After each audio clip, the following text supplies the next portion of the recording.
Assalamualaikum warahmatullahi wabarakatuh. Penemuan teknologi kloning dan rekayasa genetik menimbulkan perdebatan antara pemuka agama dengan masyarakat, di mana para pemuka agama berpendapat bahwa teknologi ini sebagai campur tangan yang tidak pantas dalam proses penciptaan yang seharusnya diatur oleh Tuhan.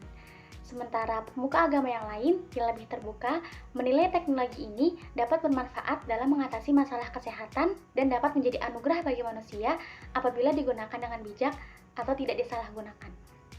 Dalam video ini, saya akan menjelaskan bagaimana filsafat ilmu dapat membantu dalam menilai implikasi etis dari penemuan teknologi cloning dan rekayasa genetik yang memungkinkan penciptaan makhluk baru. Oke, yang pertama kita masuk dalam aspek epistemologi. Jadi epistemologi itu kan cabang filsafat yang membahas tentang bagaimana kita mendapatkan suatu pengetahuan. Dari permasalahan tersebut, penciptaan teknologi cloning dan juga rekayasa genetik merupakan wujud dari kemajuan sains dan teknologi. Penciptaan cloning dan rekayasa genetik bersumber dari biologi molekuler melalui penelitian eksperimen, yaitu uji coba terhadap hewan, tumbuhan, dan kultur jaringan, yang setelahnya ada pengujian validitas eksperimennya. Jadi pengetahuan ini tuh dapat diverifikasi dan juga difalsifikasi. Pada dasarnya, cloning dan rekayasa genetik ini sebagai suatu pengetahuan tidak digunakan bebas begitu saja. Hal ini karena menyangkut nilai-nilai dan juga dampaknya kepada kemanusiaan. Dalam konteks agama, pengetahuan ini tidak hanya dinilai dari aspek kebenaran ilmiah, tetapi juga dari kebenaran moral dan juga spiritual.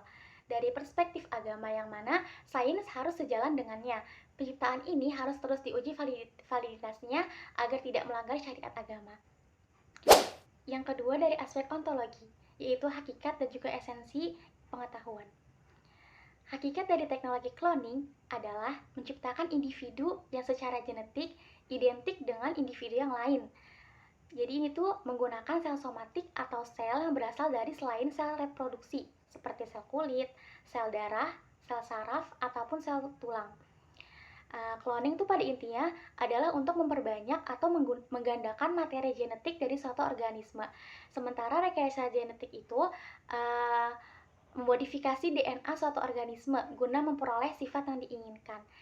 Nah, rekayasa genetik ini merupakan bagian dari bioteknologi modern yang menggunakan pengetahuan tentang genetika untuk memanipulasi organisme dan juga produknya. Jadi, rekayasa genetika bisa melibatkan penambahan, penghapusan, ataupun perubahan urutan DNA. Yang terakhir ada dari aspek aksiologi, yaitu cabang filsafat yang membahas nilai-nilai seperti moral, etika, dan juga estetika. Jadi ditinjau dari sudut etika, penerapan cloning dan juga rekayasa genetika ini dapat dilihat dari dua sudut pandang yang berbeda, yaitu deontologi dan juga teleologi. Dalam konteks penciptaan teknologi cloning dan rekayasa buatan, deontologi akan menilai apakah cloning dalam kacamata umum dipandang sebagai sesuatu yang jahat ataukah baik. Jika baik, maka boleh dilakukan, dan jika jelek, maka tidak boleh dilakukan.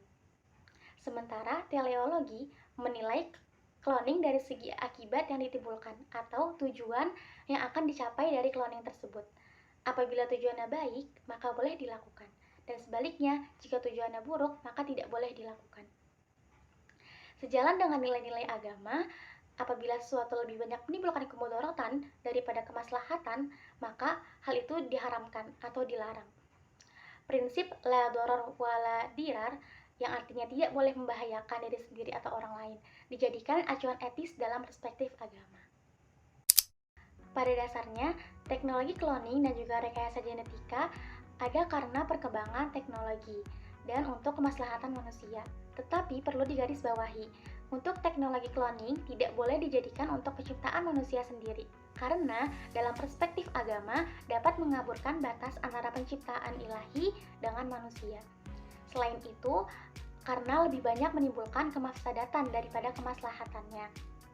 Di antaranya itu dapat menghilangkan keragaman manusia, hubungan manusia satu dengan yang lain itu akan menjadi rusak karena orang lain dianggap sebagai cerminan dirinya sendiri, sampai adanya perdagangan manusia. Hal ini dikaitkan dengan kaidah fikih yaitu Sat Azariyah yang menegaskan bahwa apabila suatu perbuatan lebih banyak menimbulkan kemafsadatan, berarti perbuatan tersebut tidak boleh dilakukan. Tetapi apabila digunakan untuk kesembuhan penyakit, digunakan kepada tanaman untuk menghilangkan hama, atau boleh dilakukan karena demi kemaslahatan manusia, yang dalam kaidah fikihnya itu dinamakan maslahah mursalah. Dalam perjalanannya, keberadaan sains tidak terlepas dari agama. Agama harus selalu dikaitkan dengan kemajuan sains, karena keduanya hidup saling berdampingan.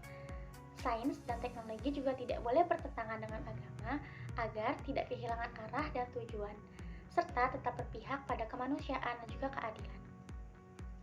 Integrasi perspektif agama dalam diskusi ilmiah sangatlah penting untuk membuka ruang dialog dan kolaborasi antara ilmuwan dengan pemuka agama, bukan untuk mencampurkan dogma agama secara langsung ke dalam metode ilmiah.